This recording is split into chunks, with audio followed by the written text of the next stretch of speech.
So my name is Joe Curry. I'm the producer at Eidos Montreal for Tomb Raider's multiplayer offering. What you guys are playing now is called Rescue Mode. The character that you're seeing is your enemy. What he's trying to do actually is bring medpacks back to his zone so that he can, for the team basically. So the goals for each side, you're playing as a scavenger now or a Solari. Versus the survivors, which are basically Lara's friends and Lara's colleagues that have been stranded on the island. Their goal is to bring the medpack back, as I was saying earlier. Your goal as a scavenger is to eliminate them. And how do you eliminate them? Basically, once you've downed them with your weapon, whether it's a bow or machine gun, they'll be down, but they won't be dead. And your goal is to get up and close and personal, and finish them off.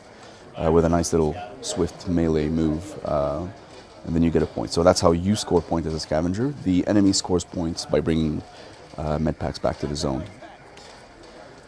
Yeah, there's a whole bunch of different paths you can take. You can use zip lines, and as a scavenger you have access to something called an ascender, which basically, once you're on a zip line, if you hit X, you'll zip back up the opposite direction, so you can go up and down as a scavenger. Because you've had a chance to, technically on the story, you've been on the island for a while, so you've had a chance to develop tools. The survivors are just basically, they landed there and they're trying to get used to their environments to be able to last longer and wait for rescue to come by. So it's one of our asymmetric multiplayer modes that we have. We have obviously the standard team deathmatch, also that will allow players to just get in there and rack up points and kill each other, I guess. There's also bunch of traps set out in the level, and that's what we kind of want. We want the player to wander around the level, explore, figure out certain areas that could be suspicious, set up traps. There you go. So that was your finisher move. You got the point. There's everything from spike traps that you basically set, and as soon as a person crosses a rope that's set on the floor, spikes basically take you off. There's snare traps, basically, they tie you up and you're cut up in a rope for a little while. You can let yourself out, but basically you're vulnerable a little bit until, especially if an enemy is nearby, you're easier to take off. Explosive barrels, obviously every other game has them, but they're very satisfying when you got 3-4 people next to them trying to bring a flag back or the medpack back. So he just got a point, there you go.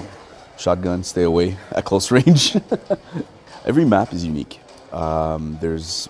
We want the map to feel like it is threatening to the player on both sides. Obviously, depending on how you play, if you take advantage of, for example, jump up there, yeah, and you will find a lever to your left, right there, pull it, and then every map has a slight little twist to it, which kind of changes the balance a little bit. This one gives you a snowstorm that basically lets you see your friends or your enemies, but the other side doesn't see anything.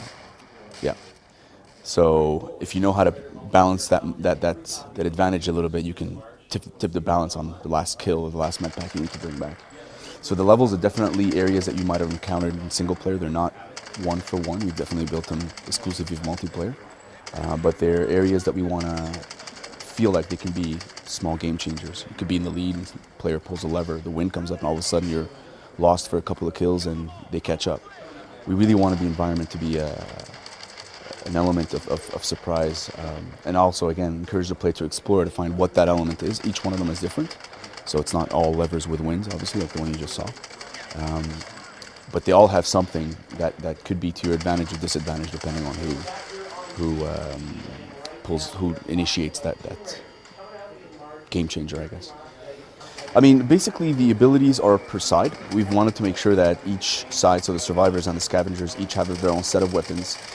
They each follow a specific upgrade path. So as a scavenger, you might be able to upgrade weapons a certain way, and as a survivor, you might upgrade your weapons another way. But at the end of the day, they're balanced enough so that there isn't a huge difference. But depending on the kind of game player you are, you'll follow a path. It's more than per character. We want to make sure that the player has a chance to experience a more personal approach by playing a character they might like, but not necessarily be punished by having a specific set of weapons for that character.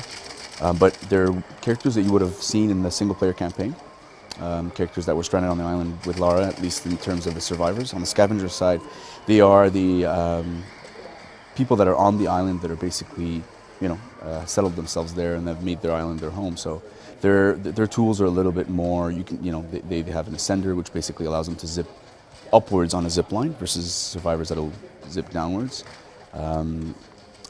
Obviously, they've had a chance to spend some time on the island, so some of their tools used properly could be to an advantage to them. But playing as a survivor, you can use them as well. That's the kind of vibe that you want to give off. You want to give the idea that it's a threat, but it could be a threat for the scavengers as well, because even though they've been there for a while, they've survivors caught up and they can learn the same advantages that the scavengers might have had. A lot of traversal. You can see there's a whole bunch of walls you can climb on the side. Both sides can do that.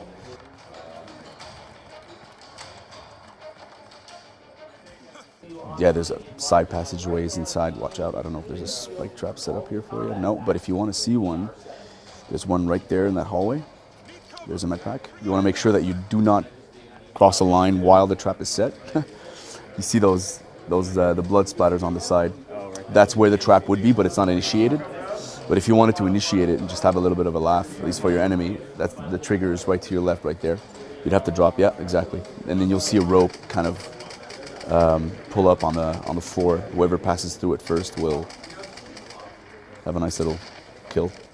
Depending, obviously you get XP. You get XP for accomplishing your objective, basically by either getting the med pack or by killing your enemy. But you also get XP for doing melees, using when you revive your partners, you'll get XP, and basically you can use that XP to upgrade your weapons and buy new weapons as well. You automatically, with the progression that you do, the more you participate, the more you use the environment, the more you will grow in level. So there's up to 60 levels, which allows you to have access to characters, but also you collect what we call salvage, which is the game's currency. And with that, it allows you to upgrade the weapons. So let's say you're a bow guy, you'll be able to collect some salvage and upgrade your bow. There's 2 or 3 types of bows for the scavengers. Survivors have access to the bow as well. They can upgrade it as well. And leveling up in characters as well gives you access to Lara and a whole bunch of other characters you might have seen in the single player. So obviously, the more you play, the more you use new techniques, the more salvage. Yeah, watch out. Oh, someone must have gotten hit. Yeah. Yeah, we have a couple of our programmers on the team that have become aces with the bow. I mean aces, as in you'll never see them. And it is so frustrating at one, and especially, we play hours and hours of this game, but we still get so frustrated sometimes because they get really good. So I guess one of the I'm horrible with the bow. We had Zachary Levi from Chuck over, who did the Final Hours episode that aired yesterday. And I'm horrible with the bow, and he had the machine gun. And obviously, we worked on the game, and it was his first time playing the game. He completely dominated me, and this is true. This is absolutely true. And in the episode, I'm like trying to pull it off like we scripted that, but it's not. So I've never been much of a sniper person, but if someone decides to take that route, then they can get very advantageous because the bow is lethal. You can get one-hit kills if you aim right. It's very satisfactory. We still get hours of gameplay time, and some people are just so good that you never see them kill you, and then there's a level of frustration that starts building. And I guess that's one of the perks of working on a multiplayer game, is that you can walk into a gameplay session and people are just swearing. And but right after that session, we'll sit back and talk about strategy and what that person did, and how much how much he changed the game, and how that one kill changed the whole momentum of a match. And it happens very frequently, especially with the kind of asymmetrical objectives that we have per sides.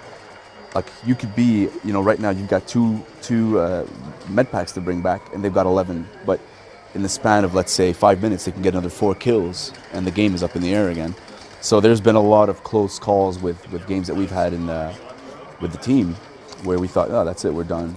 Even all the way back to bringing the med pack, and it fell right by the ring where you're supposed to drop it, and we still lost the game. So yeah, I think the funnest part about the there you go.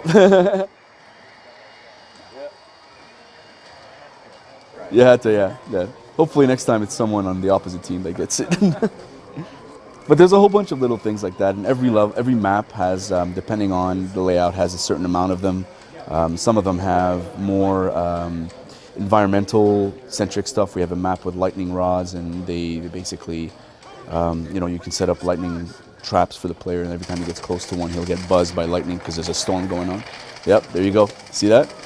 So Tomb Raider comes out March 5th. We hope that you guys enjoy it. It's been fun doing it. We have still hours and hours of fun playing it at the office, so hopefully we'll hear some funny stories on the web of what one person, there you go, he's stuck on a trap. March 5th, go grab it. Be covered. How many players total in a multiplayer?